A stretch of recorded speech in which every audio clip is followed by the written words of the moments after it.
윤어게인 건희 누나 사랑해. 윤석열의 팬티 저항 얘기를 듣고 무의식 중에 상상하신 국민들의 정신적 충격에 대해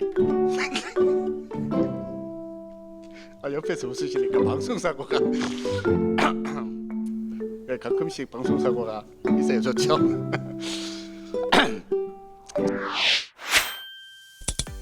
예, 최고위원 황명필입니다.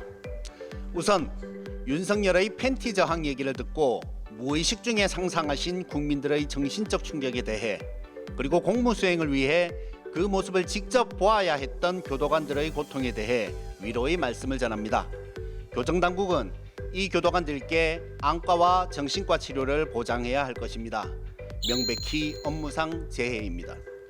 자기들도 궁색한지 체온 조절 장애를 우려해서 옷을 벗었다는 소리를 하던데, 바이든이 날리면 했다는 인간들이니까 무슨 말인들 못하겠습니까마는, 변온동물에는 파충류, 양서류 등이 있고 멧돼지, 사람 등은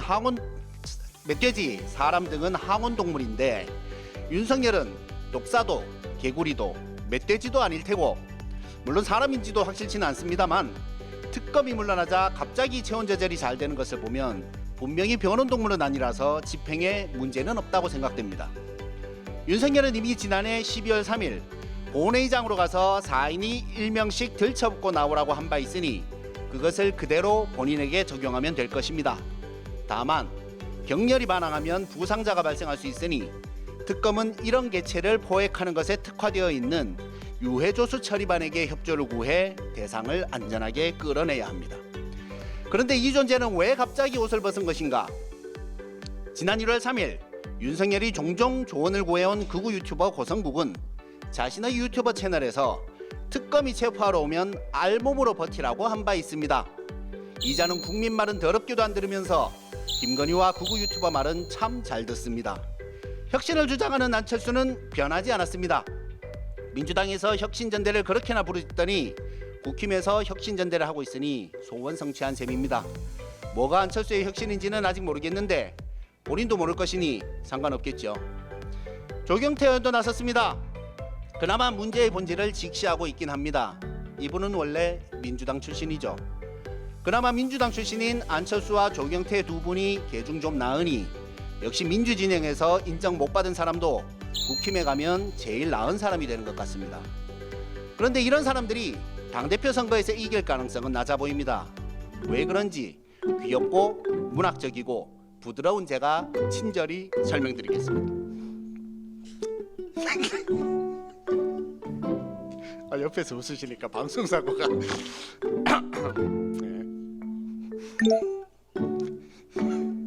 가끔씩 방송사고가 있어요. 좋죠?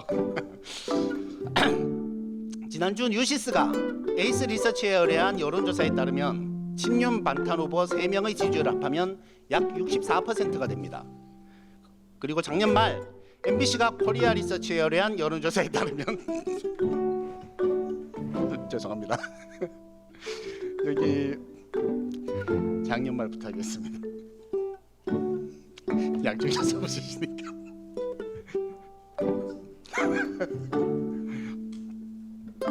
그리고 작년 말 MBC가 코리아 리서치에 의뢰한 여론조사에 따르면 국민의힘 지지층 중 부정선거 음모론을 믿는 응답이 65%죠. 결국 국민의힘이 신나게 비상식적인 부정선거론을 짚히며 정치에 이용해온 결과로 당내에서 상식은 사라지고 음모와 선동만 남았습니다. 이런 당원들의 투표가 80% 반영되니 국민의힘의 미래가 있겠습니까? 자업자득입니다. 이렇듯 당내의 논리 회로가 망가졌기 때문에 당을 장악하기 위해서는 미친 소리를 해대야 합니다. 그렇게 결국 국민의힘은 외부에서 윤석열을 끌어왔습니다. 윤석열은 민주당보다 국힘이 더 싫다, 개판 치면 뽀개버릴 것이라고 했고 결국 성공적으로 개판치는 국힘을 뽀겠습니다. 시스템이 더 망가지자 이번에는 전환길이 등장했습니다. 입당한 지 며칠 안 된 전환길이 제1야당의 당대표 후보들을 불러놓고 면접을 합니다. 유세장에 가서 배신자라고 외치자 사이비 종교 부흥회 같은 환호를 받습니다. 전환길이 한 것은 부정선거 음모론과 유언어게인을 외친 것밖에는 없는데 말입니다. 그래서 제가 작전을 짜봤습니다. 언젠가 제가 조국혁신당을 탈당하는 겁니다. 그리고 국민의힘에 가입해서 더 이상 양심을 속일 수 없었다, 부정선거가 맞더라. 조국 혁신당이 있으면서 너무나 괴로웠다. 모스탄 선생님, 트럼프 대통령님, 대한민국을 구해주십시오. CIA 할렐루야. 윤어게인, 건희 누나 사랑해. 정광훈 목사님 존경합니다. 하면 국민의힘 당대표가 될 수 있을 것 같습니다. 대표님, 그리고 이혜민 최고님, 슬프지만 잠시의 이별을 참아주십시오. 위원정당 국민의힘 해산을 위해 저는 온몸을 던지겠습니다. 정상적인 사고 시스템이 망가진 국민의힘은 반드시 해산되어야 합니다. 주진우는 국회의원 아빠 없는 사람 서러워서 살겠냐는 말을 하며 김민석 총리 후보를 공격했습니다. 그런데 저라면 죽도록 공부해서 국제고와 코넬대를 가는 통장에 200만 원 있는 김민석 국회의원의 아들보다는 19세에 7억 6천만 원을 용돈처럼 증여받는 주진우 의원의 아들을 택할 것 같습니다. 제 부모님께는 죄송하지만 가능하다면 다음 생에는 주진우의 아들로 태어나고 싶습니다. 주진우 의원님, 제가 지금은 좀 이렇지만 어렸을 때는 예쁘장하고 말 잘 듣는 아들이었습니다. 잘할게요. 뻔뻔함도 유전받지 않으면 정신 이상이 올 것 같으니 그 DNA도 함께 물려주시길 부탁드립니다. 70억은 나중에 상속해 주셔도 됩니다. 모순의 최고봉 의원 김건희를 짚어보겠습니다. 보통 종교는 한 사람이 하나만 갖는 것인데 이 사람은 구약을 통째로 외운다면서 스스로 어지간한 무당보다 낫다고 자평합니다. 산채로 소가죽을 벗긴 일광조계종에 연등을 걸고 통일교로부터는 6천만 원짜리 다이아와 샤넬백 청탁을 받고 순복음교회 인사와도 친분이 있으며 일본 태양신인 아마테라스 오미카미를 섬기는 건진법사와 아마테라스에게 대한민국을 바치겠다던 천공, 그리고 무속에 밝은 명태균을 선생으로 모십니다. 대한민국을 일본에 바치기 위해 그렇게나 친일 행보를 했던 것입니까? 이렇게 보면 편견 없기로는 김건희가 세계 탑급인 것 같습니다. 편견뿐 아니라 생각도 없는 게 문제지만요. 석사, 박사 학위를 취득했고 구약을 다 외울 정도로 대단한 사람인데 맞춤법은 엉망이고 영어는 유지고 카톡방의 오빠가 대통령이었다가 친오빠였다가 오락가락합니다.